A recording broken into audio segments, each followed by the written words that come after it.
Hello everyone who enjoys all of the play's content because I can't decide on what to do. Today I will be talking about the Aggregat 4, also known as the V2 rocket. So to begin this, for anyone who may not know this already, but the A4 or V2 is a Vergeltungswaffe or vengeance weapon in English. It is a rocket. In particular, who would have thought? So, to actually start this off, the rocket was designed by the scientist and rocket engineer Werner von Braun, and it was developed and researched by the Heeresversuchsanstalt Peenemünde, which is basically a testing and researching facility in the German district of, can you guess it? Peenemünde! Woohoo! Which there are still remnants of to this day. It had an area of 25 square kilometers, so it wasn't exactly small, you know.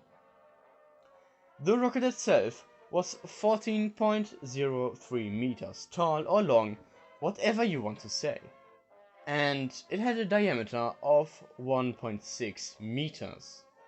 It had a weight of 12.5 tons, but there's a big but.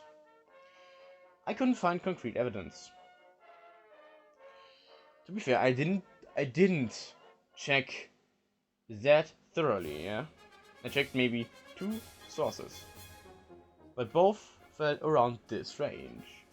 One funny thing that I have to mention is that the former Minister of Armament in the Third Reich, Albert Speer, claimed that the program to build the A4 rocket was a huge waste of money and resources. And for anyone who is incapable of understanding what I just said, he basically said, nah, that shit fucking sucks.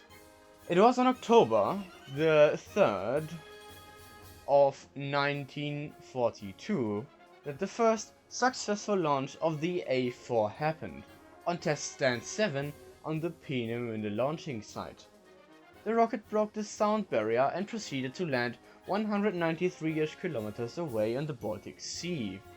Once this project took off, a certain Adolf Hitler came to visit and ended up with ordering to have at least 900 of those rockets built monthly.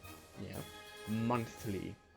Because the project was so ridiculously expensive in material, money, and labor, it had serious negative impacts on other areas of the war effort. The scale of the production has gained serious attraction to the SS, who decided to build a factory kind of thing in Nordhausen, which they employed, as they like to say, employed slaves.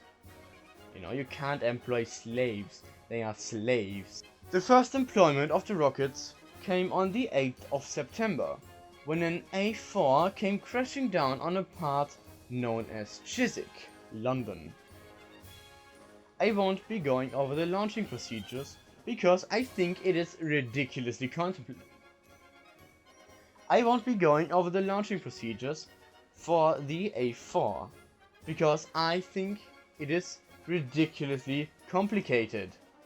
But I will link a video in which there is a detailed instruction of how to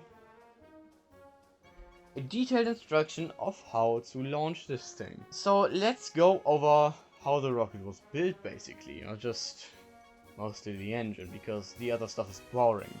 The rocket was featured with a 1-ton explosive warhead made up of amatol, which is basically a mixture of TNT and ammonium nitrate.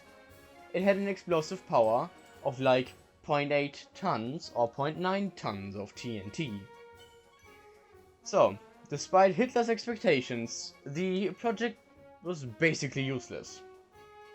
About 2,000 people were killed in all of the launches. Doesn't sound too unsuccessful, but when you think that over 3,000 were launched, nah, it isn't really effective. So, the engine. It weighed a monstrous 400 kilograms, which is still lighter than some of the people you would find at the local Walmart. I was told this is funny.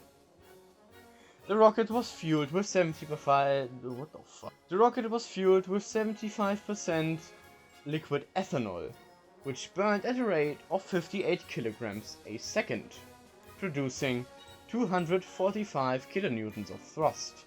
The V2 engine burned for 65 seconds with a heat of 2660 Celsius and a pressure of 14 bar in the combustion chamber.